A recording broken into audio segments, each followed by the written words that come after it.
Olá pessoal, sejam bem-vindos. Esse é o nosso terceiro vídeo sobre o fenômeno geral da clivagem. No primeiro vídeo nós falamos sobre as sentenças clivadas, o que elas são e como é que elas são constituídas. Falamos sobre os três tipos de sentenças clivadas, as básicas, as invertidas e as sem cópula. Para quem não viu o vídeo, o link dele vai estar na descrição.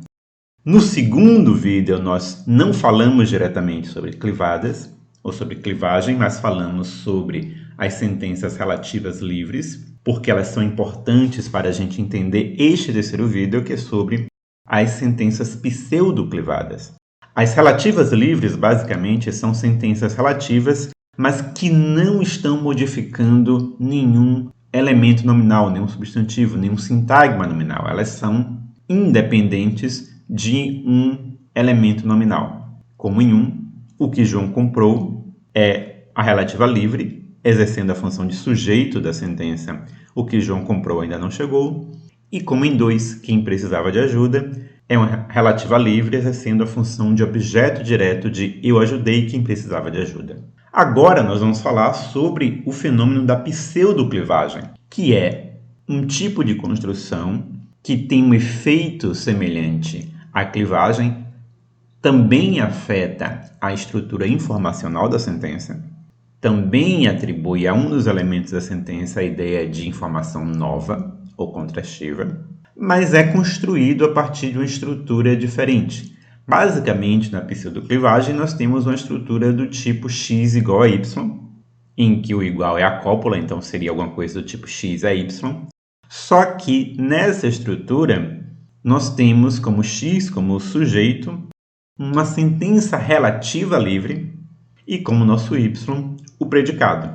Isso é diferente da estrutura de clivagem, porque na clivagem aquilo que parece uma relativa é uma estrutura mais fixa. Isso faz com que na clivagem nós tenhamos sempre o que, ao passo que na pseudoclivagem nós temos pronomes relativos. Para exemplos de pseudoclivagem, nós temos aí na tela a sentença 3, o que João comprou foi um livro, em que o que João comprou é uma sentença relativa livre, que está na posição de sujeito dessa sentença. Em 4, quem precisava de ajuda é o meu vizinho. Nós temos, na posição de sujeito, a relativa livre. Isso aí é uma sentença pseudoclivada. Para mais um exemplo, 5, o que Pedro fez foi burrice, em que o que Pedro fez é a relativa livre na função de sujeito. E 6, quem desenhou esse quadro é talentoso, em que quem desenhou esse quadro está na posição de sujeito da cópula, do verbo de ligação. Para mais dois exemplos, onde Maria mora em Cajazeiras, nós temos onde Maria mora como uma sentença relativa livre na posição de sujeito.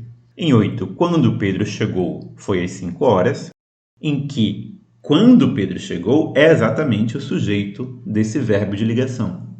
Note que nessa sentença nós não temos o quando Pedro chegou como um adjunto adverbial. Não é que quando Pedro chegou, alguma outra coisa aconteceu. Quando Pedro chegou é exatamente o sujeito da cópula. Você poderia pensar o seguinte, a chegada de Pedro foi às 5 horas.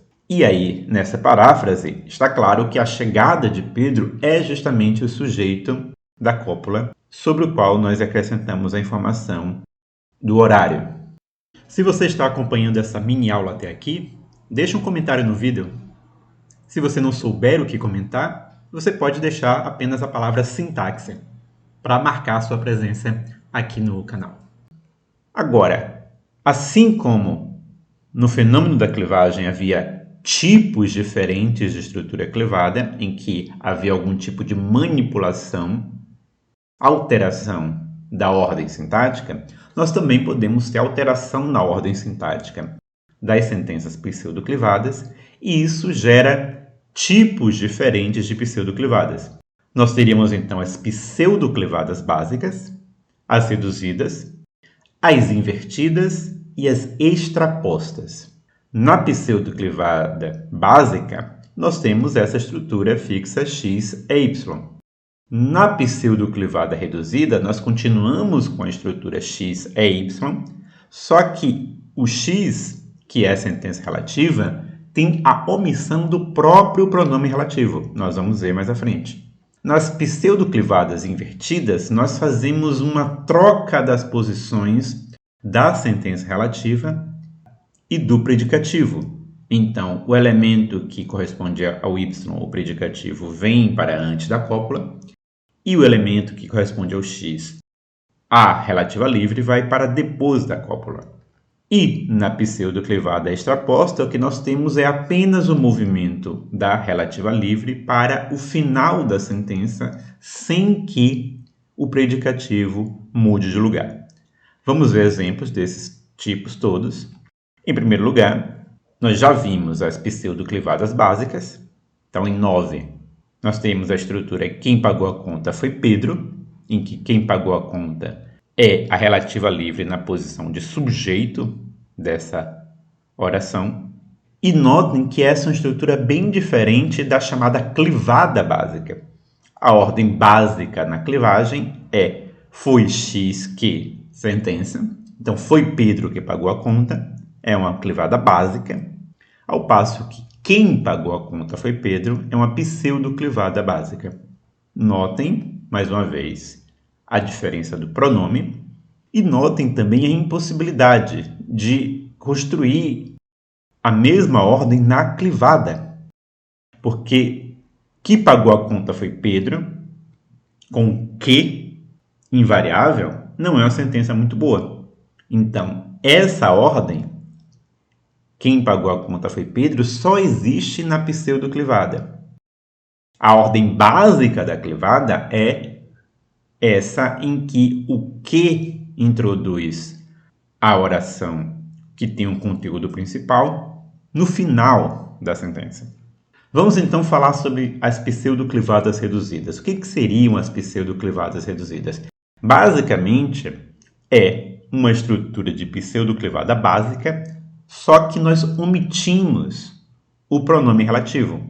Então, 11, ao invés de o que Pedro fez foi burrice, que seria uma pseudoclivada básica, nós temos apenas Pedro fez foi burrice.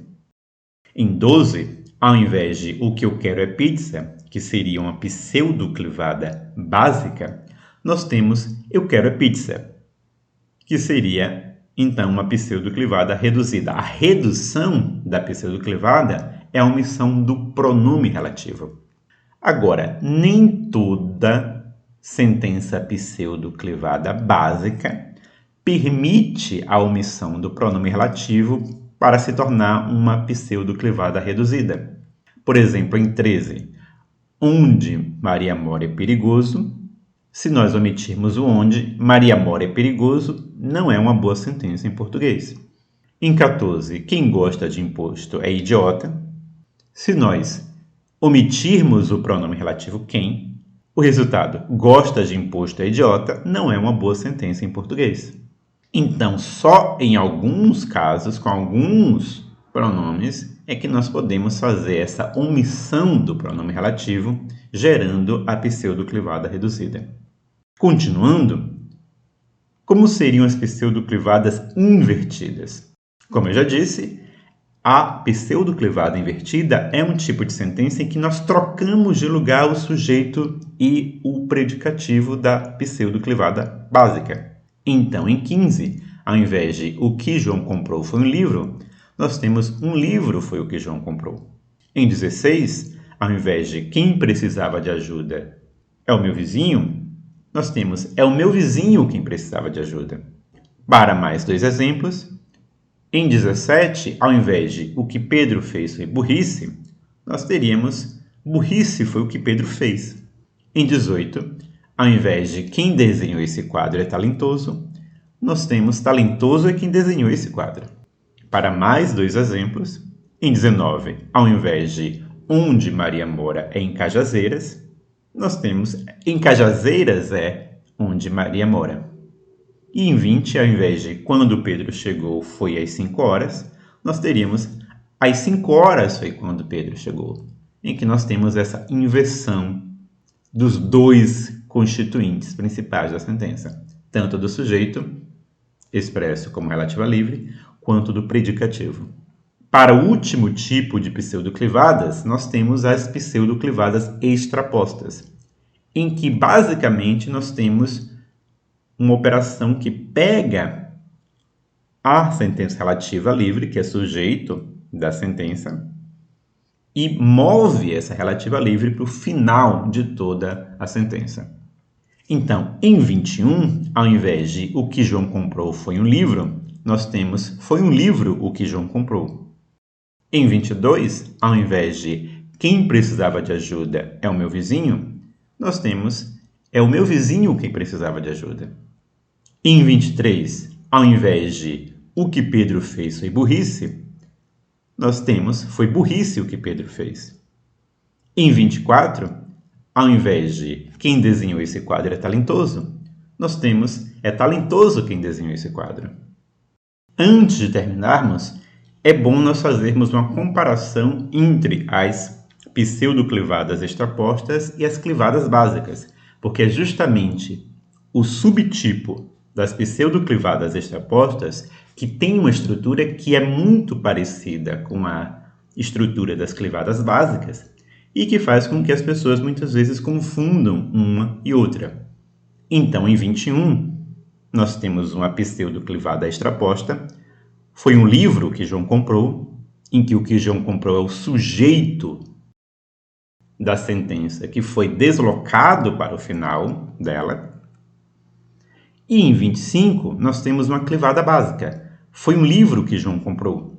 E a diferença, superficialmente, é que ao invés do pronome relativo o que, nós temos essa forma invariável que. Existe uma discussão na literatura se esse que é um pronome relativo ou se é uma conjunção completiva, mas, de um modo geral, nós temos elementos que são diferentes porque a partir disso aí nós temos alterações diferentes na sentença. Como nós vimos, é possível em 21 que essa relativa livre, que é essa parte em vermelho, apareça na posição pré-verbal, antes da cópula, mas em 25 não é possível que essa parte em vermelho apareça antes da cópula. De modo semelhante, em 22, nós temos outra pseudoclivada extraposta, é o meu vizinho quem precisava de ajuda, em que quem precisava de ajuda é uma relativa livre, que é o sujeito da cópula, do verbo é, mas que foi deslocado para o final da oração. Mas em 26, nós temos uma clivada básica, em que nós temos é o meu vizinho que precisava de ajuda, com que invariável. E essa diferença entre o pronome quem, em 22, e a forma invariável que, seja ela de fato um pronome relativo ou uma conjunção integrante, é o que gera a diferença entre as pseudoclivadas extrapostas e as clivadas básicas. E é um dos motivos para construções do tipo 22 e outras similares serem chamadas de pseudoclivadas, porque elas parecem com as clivadas, elas parecem ter uma estrutura semelhante à estrutura das clivadas, mas isso é apenas uma aparência. A ordem linear é semelhante, mas a estrutura sintática, de fato, é diferente. Nesse vídeo nós ficamos por aqui. Até a próxima e Deus abençoe vocês.